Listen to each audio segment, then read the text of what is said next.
Hi, and welcome back to EdTech Insider. I'm Andrew Cohen, the founder of Brainscape, and today I'm with Nihal Parthasarathi. He is the founder of CourseHorse and doing some really cool stuff in education these days. How you doing, Nihal? How's it going, Andrew? It's going great. So why don't we start with a little bit of background about what CourseHorse is and what problem you guys are solving? What made you think of it?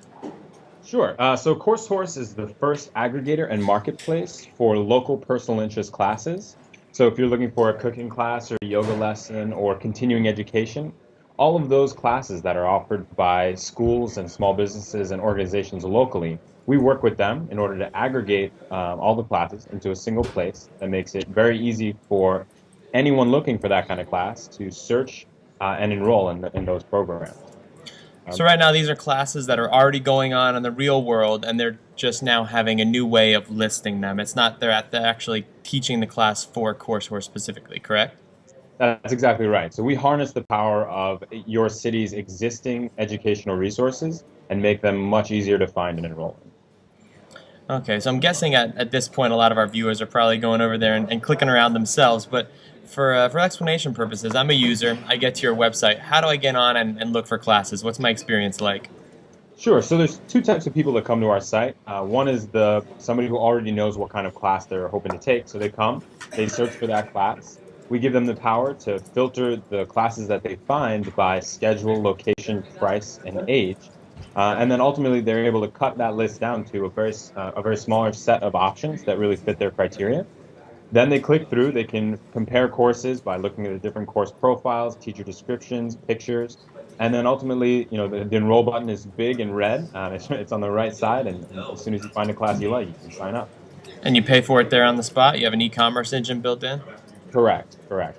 So we support all traditional credit cards, the process is fairly straightforward.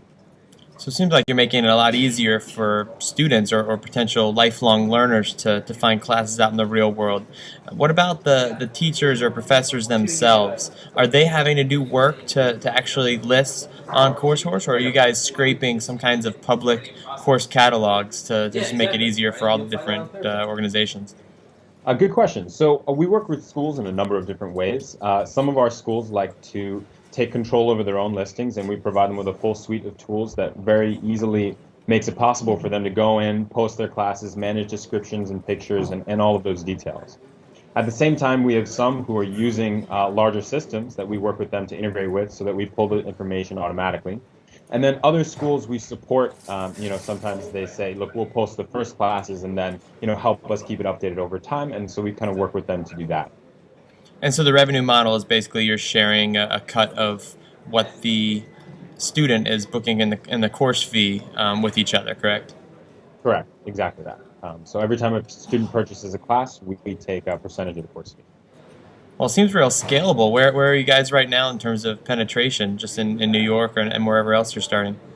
Sure. So we launched in mid-April with about 100 schools posting classes. Right now, we have over 200 schools posting classes, Wow. all in New York City. And our goal is to really make sure that we provide value to our schools and to the people in New York before we branch out into new cities. But once we've connected the marketplace here, the goal is definitely to reach out into other major cities and even to begin expanding into suburbs where, people are willing to drive to take classes. We find that it's both applicable in major cities as well as, outside cities. Yeah, it's amazing to me how inefficient the current market for finding courses often seems to be. I remember I used to get catalogs in the mail sometimes of courses, and I'd flip through, but it just didn't seem to be the at your fingertips type of way of searching across all different types of organizations. And I'm glad you guys are doing this. Um, so of the 200 schools you have so far, what types of schools are you guys seeing the most traction with? Is it universities? Is it the independent cooking schools of the world? Where are you seeing the fastest growth? Sure. So, fastest growth is definitely in small businesses and organizations Hmm. rather than institutions. The reason for that is that, I mean, they're just smaller. It's easy to get in touch with the people who run the school. They can make decisions faster. They can see their competitors on our site and reach out to us, and immediately the next day, they'll be posting classes. Whereas the universities, and we are working with a few on a longer timeline, they just take longer. There are more departments internally that have to give approval. There are more departments that even offer, these types of continuing education programs. And so right now it's a challenge of either A, connecting with their course catalogs, B, kind of getting sign off from the key decision makers, and then C, just deciding, what they want to post within the catalog. Hmm. And I'm guessing there is and will eventually be deeper layers of social integration, so people are going to be talking about the courses that they've taken and some sort of review system as well. Correct. So right now, reviews are enabled only for people who purchase through our site, and Makes that way we sense. know for sure that that it's a valid review and not just somebody coming to either bash a school or to praise a school errantly.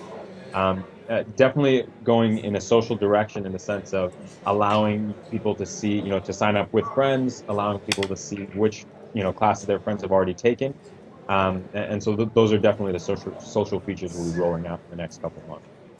Great. So we got social features, we got geographic expansion in terms of area. What else can we see in the next several months or years from CourseHorse, and where are you guys headed?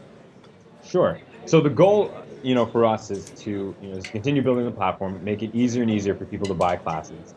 The next step is to begin working with the schools to help them really package their programs in a way that's more convincing to users. What we find is that a lot of small businesses, and it's not surprising that, their teachers, they're not savvy web marketers. So one of the things we're looking to do is help support their copywriting, help support their, even their pictures, and really make a cleaner experience so that when people find classes online, they're actually, there's, much more convincing, because many of these programs are fantastic, but they're just not marketed as well as they could be.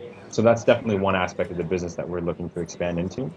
At the same time, there's the possibility to incorporate online learning. Right now, we're only local, but we do see the potential to layer in an online component.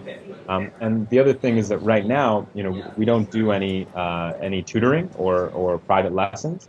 Yet most of our schools seem to offer those programs, and so we're looking for a way to fit those in as well to really kind of offer a full suite of learning for anybody looking to learn a skill.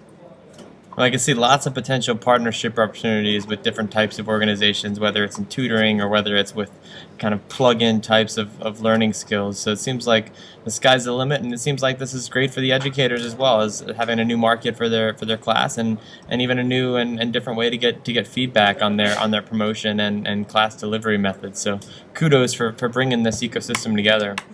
Thank you. Thank you. So if people want to find more, CourseHorse.com, is that correct? That's it. CourseHorse.com.